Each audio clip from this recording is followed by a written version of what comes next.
రాజకీయం సంక్షేమం వీళ్ళిద్దరూ ఇంకా ముందుకు తీసుకెళ్ళాలి. వారికి బ్రాహ్మణి గారు, తేజు వీరు కూడా బాధ్యత తీసుకొని ఈ కార్యక్రమాన్ని ముందుకు తీసుకెళ్లాలని వారికి సూచన చేస్తూ ఇంత మంచి కార్యక్రమాన్ని ఏర్పాటు చేసి మా బాలయ్య బాబు గారు 25వ వార్షికోత్సవానికి రావాలని వారు ఆహ్వానించారు. కానీ చైర్మన్ బాలకృష్ణ గారికి నేను ఇంకొక మాట ఇస్తున్నా, 30వ వార్షికోత్సవానికి కూడా నేనే వస్తాను.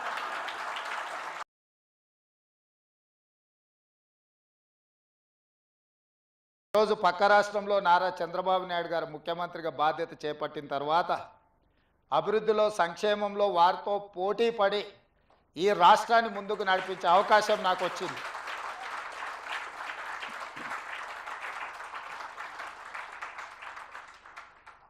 గతంలో 12 గంటలు పనిచేస్తే సరిపోతుంది, అంతకు మించి అవసరం లేదు అనుకునేవాడిని.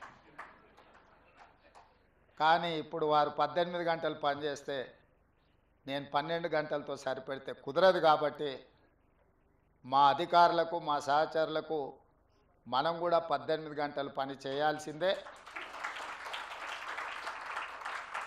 అభివృద్ధి విషయంలో, సంక్షేమం విషయంలో పోటీపడి ఈ 2 తెలుగు రాష్ట్రాలు ప్రపంచానికే ఒక రోల్ మోడల్గా నిలబడాలి అని నేను భావిస్తున్నాను. ఆ దిశగా మా ఆలోచన, మా విధానాలు, మా నిర్ణయం ఉంటుంది.